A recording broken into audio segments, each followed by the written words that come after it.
O mundo é uma grande família.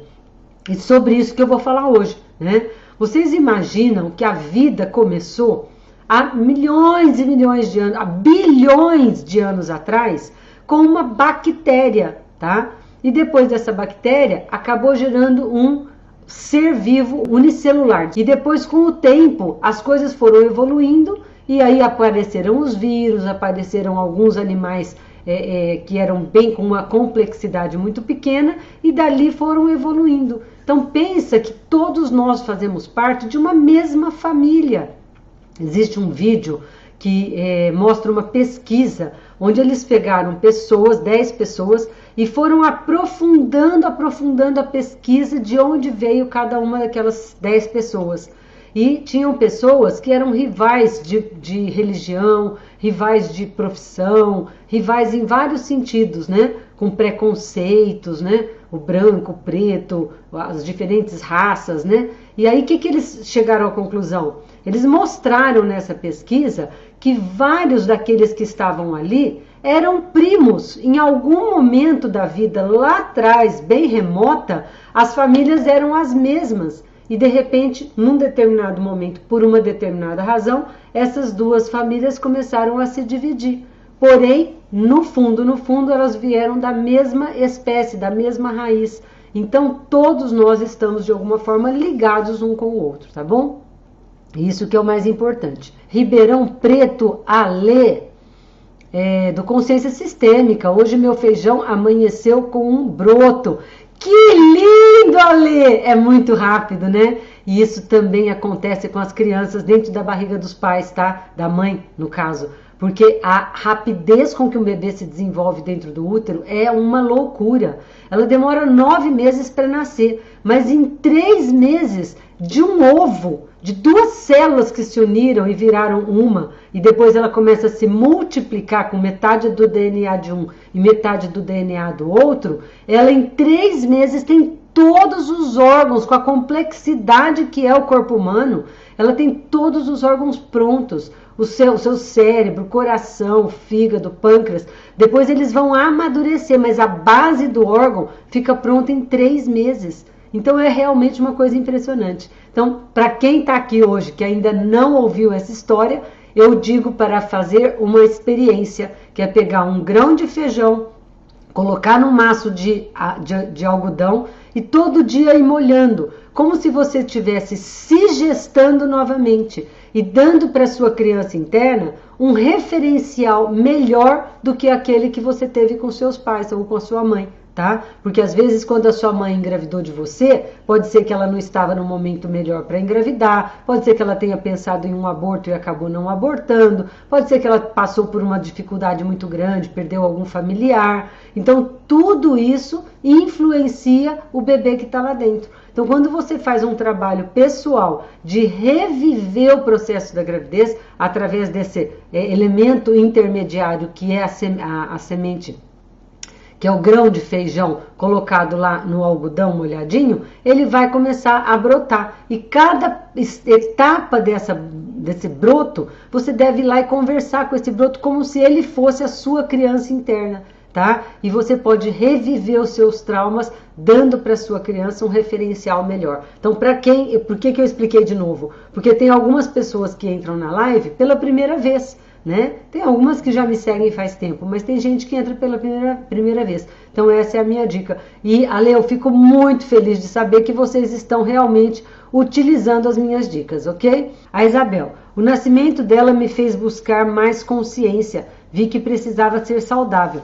A Isabel Pescara, que é a mãe da menina, da Lívia, que está fazendo aniversário de 7 anos hoje. É isso aí, gente. Quando a gente gesta um bebê, presta atenção nisso que eu vou falar para vocês. Quando a gente gesta um bebê, a gente não faz pré-natal, a gente não para de fumar, não bebe álcool mais, a gente se alimenta de forma adequada, dorme, faz atividade física, a gente se preocupa com aquele bebê. Agora, por que cargas d'água? Depois que ele nasce, a gente volta a cometer vários erros importantes na criação desse filho, tá? Se intraútero aquele espaço, o útero, é a casa do bebê onde ele vai se desenvolver e por isso você tem que dar condições boas para que ele se desenvolva. Depois que ele nasce, que a gente chama de parto materno, ele nasce para o útero paterno, que é a casa dos pais. Eu costumo brincar que não é o útero paterno, é o útero pai externo, porque a mãe continua com uma função extremamente importante fora, né?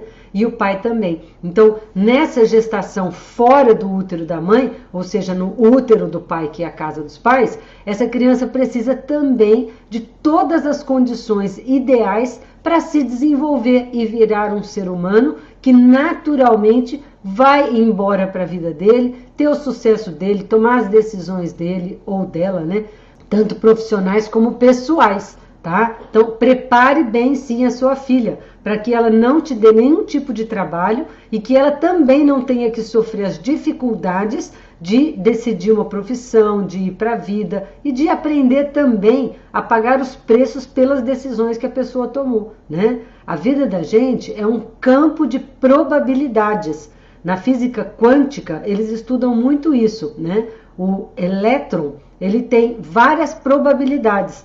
E ele salta de uma órbita, que é uma fase, um ciclo dele, para uma outra órbita. E quando ele faz isso, ele passa por várias fases, por várias órbitas, para ele escolher, para ele decidir em qual que ele vai ficar. E aí ele faz um salto quântico. Isso acontece com a gente o tempo todo, tá? Tomada de decisões dentro do campo onde a gente vive. Então, desde já a gente deve ensinar os filhos a tomar essas decisões e não tomar as decisões pelos filhos, tá? E aí chega lá na frente, eles não estão preparados para tomar a decisão mais importante, que é o que eu vou ser na minha vida e para onde eu vou. E pronto, e seguir e não ter volta. Os filhos, quando vão embora de casa, eles não devem voltar. Assim como eles, quando nascem para o útero paterno, não tem como ele voltar para o útero da mãe se ele não gostar da vida, tá? Você já viu algum bebê que fala, não gostei da vida, mãe, abre as pernas aí que eu vou entrar de novo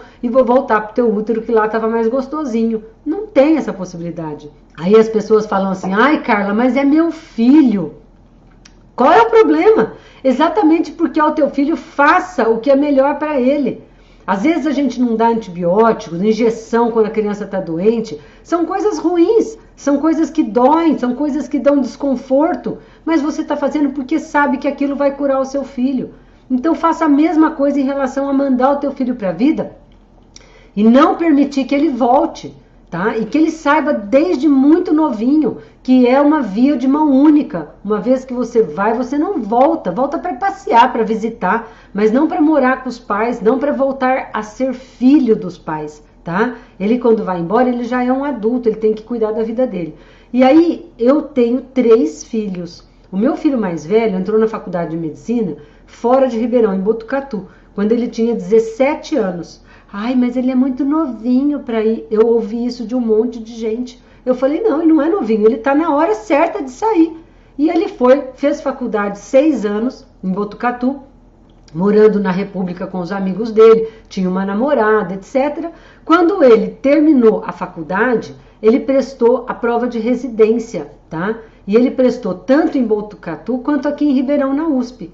E antes de prestar, ele falou assim, mãe, eu vou prestar a residência aí na USP de Ribeirão, se eu passar em Ribeirão, eu vou preferir voltar, aí eu volto para casa. Eu falei, oi? Você volta para casa? Não, você volta para Ribeirão Preto, porque para minha casa você não volta mais. Você pode alugar um apartamento, você pode montar uma república, você pode fazer o que você quiser, mas voltar para a casa dos pais, isso é um retrocesso, tá? Você hoje é um homem adulto e eu não dou conta de um homem adulto dentro da minha casa querendo mandar junto comigo. Eu já estava casada com o Fernando, ou seja, a casa já tinha um novo homem, um novo dono, né? Porque eu me separei do pai do Leandro. E como todo mundo faz errado, eu não conhecia a sistêmica, eu também fiz errado. O meu filho era o responsável pelas irmãs, por mim, porque o pai, quando foi embora, falou, filho, agora você é o homem da casa, você cuida da tua mãe e das suas irmãs. Ai, meu Deus do céu! Quando eu escuto isso, até me arrepia. Mas o meu filho passou por isso. Mas isso foi corrigido no momento em que ele queria voltar para casa e eu disse, não, eu não preciso de você. eu sou dona da minha casa e eu cuido da minha casa como eu acho que tem que cuidar. E você segue a tua vida. Na época, ele ficou muito bravo comigo, ele ficou muito chateado comigo e com o Fernando, que ele sabia que aí tinha a mão do Fernando. Mas passado um tempo, ele fez residência em Botucatu, ele não veio para Ribeirão, ele passou na residência em Ribeirão Preto, na USP, e abriu mão, porque ele achou mais fácil ficar lá em Botucatu mesmo. Depois ele foi para São Paulo, fez mais uma especialização em joelho, e aí sim ele veio para Ribeirão, já foi morar sozinho na casa dele, onde ele mora até hoje, uma casa com piscina maravilhosa, tá muito feliz. E aí teve um momento, há uns 4 anos atrás, que ele veio fazer o curso do Fernando, do Consciência Sistêmica Presencial. E no final do curso ele chamou eu e o Fernando e falou: eu queria agradecer vocês, porque no momento em que eu quis voltar para casa, vocês disseram que eu não podia voltar. Eu fiquei muito bravo, mas hoje eu entendo perfeitamente o bem que vocês me fizeram. Deu para entender? Então é isso aí. Vamos continuar, que tem muita pergunta aqui. Doutora, qual orientação dar para criança de 6 a 8 anos que tem hábito de ficar falando, chorando com os pais quando quer alguma coisa? Quais obrigações já podem ser colocadas nessa fase da criança? Várias, Viviane. Por exemplo, se a criança brinca com seus brinquedos, ela já tem que colocar as coisas no lugar quando termina, tá? Se ela acorda de manhã, ela tem que escovar o dente, ela tem que arrumar a caminha dela, ela tem que guardar o pijama que ela dormiu dentro da gaveta, colocar o sapato de um jeito adequado dentro do quarto. São coisas que vão fazer a ordem do local, a ordem do campo, mas que indiretamente você também está colocando ordem interna nessa criança, tá? Isso ajuda muito a criança a ir pegando a responsabilidade. Agora, em relação à criança que fala chorando quando ela quer alguma coisa, você não deveria dar nada enquanto ela está chorando. E ficar firme dizendo: enquanto você estiver falando chorando, eu não vou nem te ouvir. Você, a hora que parar de chorar, você me fala. E você fica firme, tá? E você pode até falar para ela assim: o que está acontecendo? Você quer um abraço? Você está precisando de mim? Você está se sentindo sozinha? Eu estou aqui. E a hora que ela parar de chorar, você fala: agora sim que você não está chorando, você pode falar para mim o que você quer, tá? Se ela insistir em fazer a pirraça, e ela vai, porque as crianças testam a gente o tempo todo, tá? Você fica firme na sua. Você fala: olha, eu vou fazer outra coisa, porque eu tenho muita coisa para fazer, e a hora que você quiser conversar comigo, você me procura. Sai de perto, se deixa disponível se ela quiser conversar, tá? Você não está negando nada, mas você não vai ceder à chantagem emocional que ela está fazendo com você, ok? E olha, tantas coisas tem para vocês passarem de responsabilidade para os filhos nessa idade. Tarefa escolar, tá? Respeito, aprender a ligar para os avós para dizer: bom dia, avó, tá tudo bem com você e tal, porque isso é raiz, isso é família, tá? E fazer isso de uma forma não como obrigação, mas fazendo a criança entender, tá? Que a força da vida vem do passado, mas a prioridade é o atual e o futuro, tá? Então ela pega a energia da família de origem para ela ter energia para ir para a vida, ok? Então vamos lá. Agora a Thaís: doutora, uma criança do sexo masculino que foi rejeitado pelo pai durante toda a gravidez só conheceu o pai quando tinha 1 ano e meio. Hoje não consegue se relacionar com o pai. Diz que não gosta dele. Sente que o pai não liga e não gosta dele. Chega a ter aversão pelo pai. O que mais queria era ser amado e aceito pelo pai. Como o pai não tem conversa, é resistente e não há da abertura, como ajudar a construir uma relação com o pai?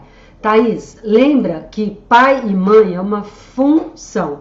E na função pai e mãe, até você pode exercer esta função, tá? E ele se sentir pleno e abastecido de pai, tá? E você, se você falar mal do pai, teu pai não liga para você, teu pai isso, teu pai aquilo, você reforça a rejeição. Por quê? Porque metade dessa criança é o pai e a outra metade é você. Então, conversa com esse criança, eu não sei quantos anos ele tem, mas depois você me diz, tá? Quantos anos ele tem. Doutora, quando a mãe não tem um par, desde que o filho nasceu, hoje, entrando na pré-adolescência, ela já falou a idade, o que fazer para ele não ficar prejudicado nessa fase genital do primeiro amor do menino pela mãe, se a mãe não tinha um par? Thaís, é o seguinte, você só não deve... Eu vou começar do começo. Ele é um pré-adolescente, então, tá?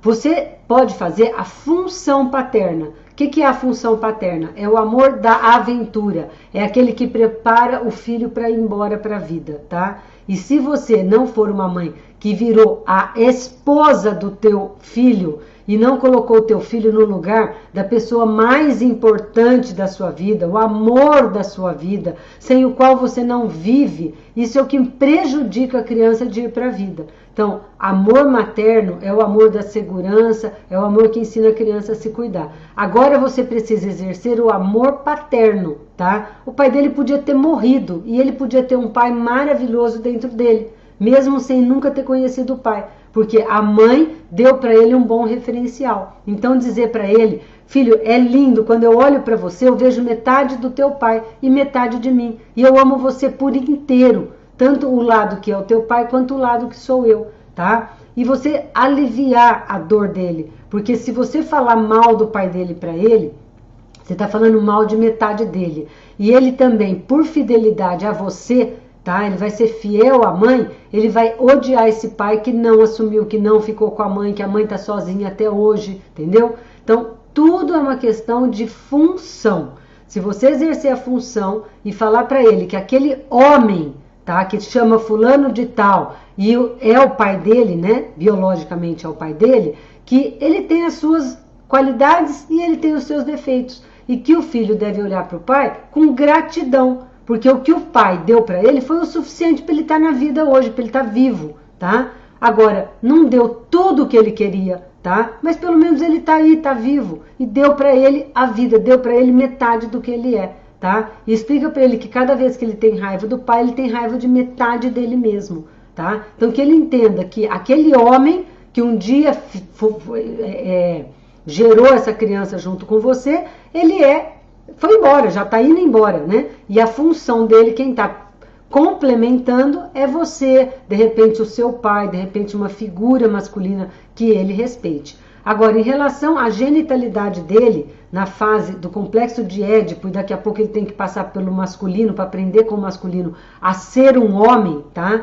Ele precisa estar perto de amigos, professores homens, um avô, tá? E o ideal é que você tivesse sim um parceiro, para que ele não se sinta na obrigação de ter que ficar do teu lado para ser o seu par ideal, tá? E você pode falar para ele, filho, eu não preciso que você fique comigo, vai para tua vida, vai sair com seus amigos, vai fazer o que é importante para você, tá bom? Então a dica é essa, mas que ele não seja um homem construído pela mulher. Um homem construído pela mãe vira o filhinho da mamãe. E o filhinho da mamãe, qual é o grande problema dele? Ele triangula. Ele vai casar com uma mulher, mas o coração dele está preso com a mãe. Então, quando ele amar essa mulher, ele vai começar a transar com outra. A mulher que eu amo, eu não transo, tá? Então, tudo é uma questão de diálogo e não esquecer da função, tá? Reforce para esse filho a importância que o pai tem na vida dele, afinal de contas é metade dele, mas respeita que este homem tem as suas limitações, ele tem defeitos e qualidades, tá? E que o teu filho pode pegar só as qualidades dele e deixar os defeitos para lá, tá bom? E daqui a pouco você finaliza falando pro teu filho que daqui a pouco ele vai ser pai e mãe dele mesmo, e aí ele vai poder fazer por ele, como pai dele mesmo, algo melhor do que o pai dele fez por ele. Quando a gente é adulto, a gente já não precisa mais da função pai e mãe. Então ele vai poder refazer essa função pai que o pai não fez bem feito, ele dá para a criança dele um pai melhor, do que ficar o resto da vida massacrando a criança interna dele, porque ele não teve pai, porque isso, porque aquilo, porque tudo é culpa do pai, porque é tudo culpa do pai. Não vai adiantar nada isso, tá? Então explique isso para ele vai entender, tá bom? Bom, vamos continuar aqui. A Ana Paula. Doutora, uma menina educada pela mãe com um tabu de sexo como algo pecaminoso e errado, tem tendência à obesidade? Sim, Ana Paula, sim, porque a obesidade a protege, cria uma camada de proteção para que ela não seja desejável, já que transar, ter relação, tudo isso, são situações que vão provocar uma sensação pecaminosa, uma sensação de que ela está fazendo alguma coisa errada, suja, tá? Ela prefere se esconder atrás da obesidade para não provocar o interesse sexual de ninguém que esteja por perto, nem dela mesma, tá bom? Então, com certeza isso acontece. Como ajudar os filhos de 8 anos a entender uma separação dos pais? O que deve ser feito na prática para esses filhos sentirem seguros em relação à separação dos pais? Os filhos vão ficar com a mãe. E o que esse pai pode fazer para amenizar esse impacto na vida deles? Olha, essa pergunta é excelente. Primeiro, eu vou te falar o seguinte. Quem vai se separar é o homem da mulher. Não tem nada a ver com o pai e com a mãe. Esse é o maior trauma de uma criança quando vê os pais se separando. Quando fala, mamãe vai separar do papai. É horrível, porque a criança precisa de pai e mãe juntos. Afinal de contas, ele é fruto do amor de vocês, tá? Se ele é fruto do amor de vocês e vocês se separam como pai e mãe, ele também vai se sentir separado um lado dele do outro, porque metade dele é o pai, metade dele é a mãe, tá? Agora, se você disser para ele assim, pura e simplesmente, filho, quem está se separando sou eu, mulher, do fulano de tal que é um homem. O nosso relacionamento de casal, de namorado, de marido e mulher, de homem e mulher, acabou, a gente não está mais unido, a gente não está se dando bem, a gente tem brigado muito, então essa relação vai acabar, mas a nossa relação como pai e mãe, o resto da vida vai estar junto, tá? Você, pai e mãe, se amam e amam o filho para sempre, tá? O filho é fruto do amor desses dois para sempre. Aquilo que uniu, o homem não separa. Lembra disso quando vocês casaram? O que Deus uniu, o homem não separa. Pai e mãe que está formando uma família é o que não pode separar. O homem da mulher, individualmente, eles podem tomar caminhos diferentes. Agora, façam isso sem briga, sem falar mal do cônjuge. E conversa isso com o seu parceiro, com o seu ex-marido, tá? Para que ele não fale mal de você pro filho e você não vai falar mal dele pro filho, tá? Você pode falar mal para as amigas do homem com quem você casou, mas pro filho não. Lembra o tempo todo que metade desse filho que você tanto ama é o pai. E se você fala mal do pai, você está falando metade dele, tá? Isso é horrível pro filho. Então, não misturem as duas coisas. Como pai e mãe, vocês vão estar sempre juntos, se amando, porque o amor de vocês gerou um descendente, tá bom? A Camila, como devemos nos relacionar com os filhos do primeiro relacionamento do parceiro e com a ex-esposa quando ela está criando problemas? Melhor não emitir opinião? Olha, vamos lá. Camila, eu fiquei separada do meu primeiro marido 10 anos antes de conhecer o Fernando, tá? E eu tive vários namorados e alguns deles tinham filhos com outra mulher. Eu acabei amiga de todas as ex-mulheres, por um único motivo, porque eu não me colocava como nenhum tipo de ameaça na vida deles. E se o filho é filho deles, eu respeitava o amor que um dia uniu esses dois, tá? Então, quando você faz isso, você não ameaça a mãe, tá? Você acolhe e fale para essa pessoa que você ama essa criança, que é fruto do amor dos dois, e você respeita que ela foi a primeira e você é a segunda. E que graças a não ter dado certo com ela, você pôde existir na vida dele, tá? Se você não quiser arrumar encrenca de conversar verbalmente com ela, lembra que 7% da comunicação é verbal, 93% é não verbal. Põe a energia no campo, tá? Fale isso para essa pessoa, mesmo sem estar olhando para ela, mesmo que ela more em outra cidade, tá? Fale como um mantra. Eu não sou uma ameaça. Eu te respeito, você veio primeiro do que eu, né? A relação com você foi a relação mais forte. A relação comigo é a relação mais fraca. Mas eu tenho que cuidar melhor para que ela não acabe, tá? E respeita que o filho desse casal que aconteceu antes de você, ele é fruto do amor desses dois. E o amor desses dois na forma do filho nunca vai acabar, tá? Faça isso sistemicamente e você vai ver que as coisas melhoram, ok? Carla, falar de forma sábia com o marido sobre o problema em nosso casamento por causa da relação dele com a família de origem, infelizmente ele diz que impliquei.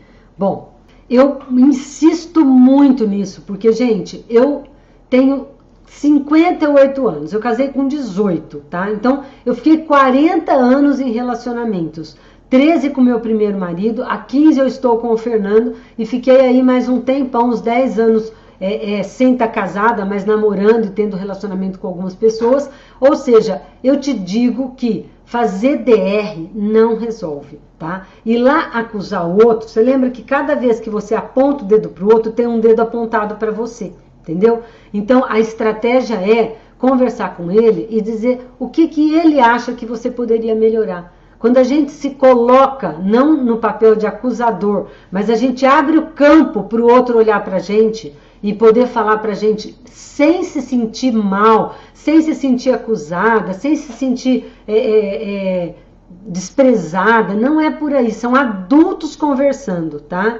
Você vai ter um resultado melhor, porque aí você vai ter um espaço que ele também vai abrir para você, porque amor eros é o amor do equilíbrio do dar e receber, para que você também ajude ele a importância que tem a família de origem, que a força do relacionamento de vocês vem das famílias de origem, mas a importância, a prioridade tem que ser a família atual e o futuro, tá?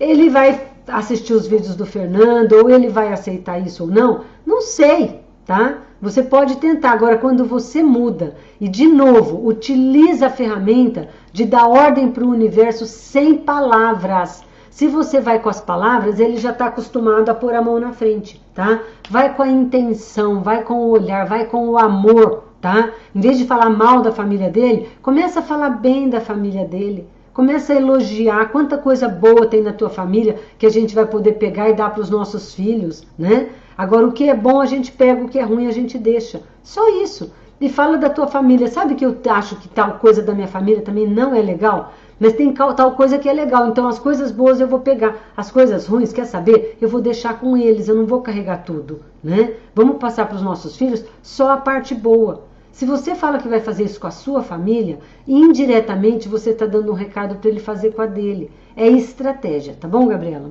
Elogiar e reafirmar as virtudes da criança é mais importante para a menina ou para o menino também? Como dosar para não melar demais? Ana Paula, todos nós precisamos de um reforço positivo, tá? E o melhor reforço positivo começa pela mãe e pelo pai, para o homem e para a mulher. Mas também passa por você ensinar os seus filhos, homem e mulher, a se elogiar, a se valorizar, entendeu? Então, é ensinar mesmo. Vai na frente do espelho, filho, e fala, pô, como você tá bonito. Olha como você tá bonito, olha na frente do espelho. Quando ele ganhar algum prêmio, alguma coisa, você já deu parabéns para você mesmo? Você já se parabenizou o seu esforço? A sua criança tá vendo que você já olhou para ela e já, bateu palma para ela? Você vai trabalhar uma forma já, quando a criança ainda é nova, dela aprender a cuidar da própria criança e valorizar a própria criança. Então, tanto homem quanto mulher merecem esse cuidado. Mas é lógico, gente, sem infantilizar. Não é melar. O problema não é melar. O problema é que a gente faz isso de uma forma infantilizada. A gente fica, ai, que bonitinho, que não sei o quê. Outro dia uma paciente minha falou para o filho dela, ai, você é tão fofinho, que não sei o que, mamãe te ama tanto. Ele virou e falou assim, mãe, eu detesto quando você fala assim comigo, eu não sou mais uma criança. Aí ela falou para ele assim, ai, tá bom, filho, então na frente dos outros eu não vou falar, mas quando eu estiver só em casa, eu vou falar porque você vai ser o meu eterno bebê. Ela tá ajudando esse filho a crescer ou ela tá dizendo para esse filho que mamãe adora bebê e então, para agradar a mamãe, continue um bebezão? Tem que tomar esses cuidados, viu? Eu posso fazer o exercício do feijão com as minhas gestações para ressignificar alguma comportamentos com os filhos? Lógico que pode, lógico que pode. Se você tem 3 filhos, não faça os 3 ao mesmo tempo. Faça na ordem cronológica que eles nasceram, tá? E pega a fotografia, vai pondo junto com o feijão, porque existe uma energia de campo, tá? Se você põe a fotografia do teu filho pequeno junto com aquele feijão e diz, esse feijão é a minha gestação dessa criança, o campo entende. Ai, Carla, que louco. É louco, gente. Física quântica, campo morfogenético, eu não sei explicar porque eu não sou física, eu estudo muito, eu explico para vocês de uma forma simples, mas se você acredita que isso acontece, e acontece, você vai ver maravilhas, maravilhas operando e acontecendo nos filhos, na vida, no relacionamento. Tá? Faz sim, faz um monte de pé de feijão e põe uma fotinho de cada um dos seus filhos junto com o crescimento desse feijão, tá? E se o teu filho está por perto, você fala para ele, ó, eu estou fazendo isso, eu estou refazendo, revivendo a sua gestação, então eu vou tirar tudo que eu fiz de errado, agora eu vou fazer algo melhor para essa gestação. E ensina o filho a fazer também sozinho, tá? Dependendo da idade, vai ser excelente para ele. Façam todos juntos. Gustavo Guerra pergunta, doutora, estou tentando cuidar da minha criança, fugir do triângulo acusador-salvador, mas ainda sinto muita vergonha de mim e fico incomodado com a minha família, pais e irmãs, pois fazem muita piada um com o outro, emburro com essa felicidade, mas sei também que é a minha criança querendo emburrar para ter atenção. Mas como faz para melhorar o mau humor perto das pessoas? Tenho medo de sorrir forçado e acabar alimentando a necessidade de aprovação da criança. Nuno, é o seguinte, primeira coisa que eu vou falar para todo mundo que está ouvindo essa live, tá? Escreve e põe no guarda-roupa para vocês continuarem lendo essa frase.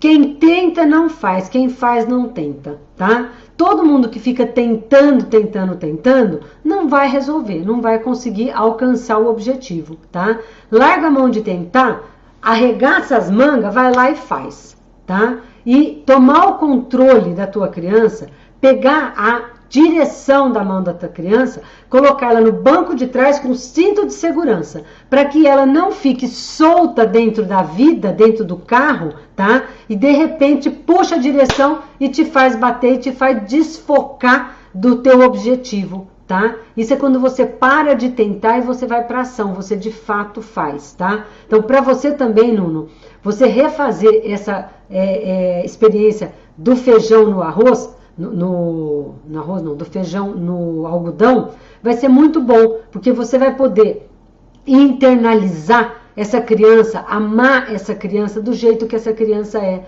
e dar um referencial melhor para ela, tá? Tá faltando só autoestima, não tá faltando reconhecimento. O reconhecimento não pode vir de fora, ele tem que vir de dentro, tá? Se você reconhece dentro que você é uma pessoa legal, as pessoas vão também te achar legal. Lembra que eu falo? Ninguém vai te amar mais do que você mesmo se ama. Ninguém vai te respeitar mais do que você se respeita. Ninguém vai te valorizar mais do que você mesmo se valoriza. Então faça esse exercício e você vai colher grandes frutos disso daí, tá bom?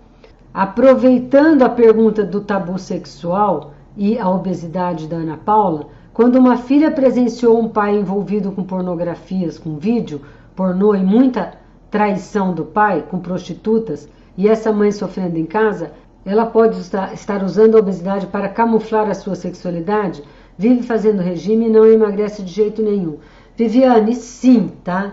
E o referencial, o que a mãe falou para essa filha, né? E aí a filha começa a ficar, para ser fiel à mãe, tá? Ela não vai ficar interessante para nenhum homem.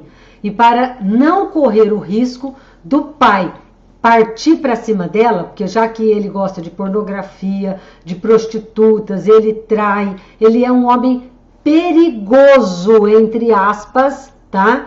Para aquela jovem adolescente, para aquela jovem mulher, porque se ela estiver linda, maravilhosa, pode ser que esse pai também comece a olhar para essa filha de um jeito mais sensual e mais provocativo, né? E isso é muito ameaçador. Tá? Então, o que eu sugiro é que a mãe não fique recheando a cabeça da criança para que a criança odeie o pai e fique com peninha da mãe, tá? E que fique ali aliada da mãe. Ela não deveria deixar a criança se meter nessa história, a jovem se meter nessa história, tá? Ela devia dizer para essa jovem, o seu pai é um homem maravilhoso, tá? E como marido ele tem alguns problemas, só que fui eu que escolhi esse tipo de marido, tá? Se você tira da criança o peso de ter um pai desse tipo, ela vai seguir com a função paterna internalizada dentro dela. Aí sim ela vai conseguir emagrecer, tá? Então separa o que é a função pai do homem com quem você se casou. E você está casada com este homem até hoje? Sofrendo até hoje? Para quê? Né? Primeiro, para que você escolheu esse tipo de homem? Tá? Então, separa, resolve seu problema com seu parceiro, mas poupe a sua filha de estar envolvida nessa história, tá bom?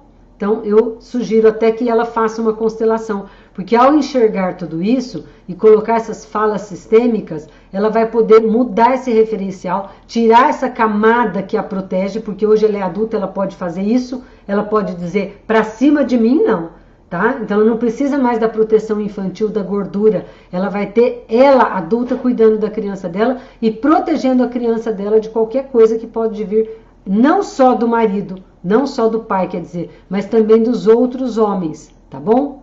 Camila, um casal que só se desentendia, inclusive na frente dos filhos, com violência verbal e física, pai traía a mãe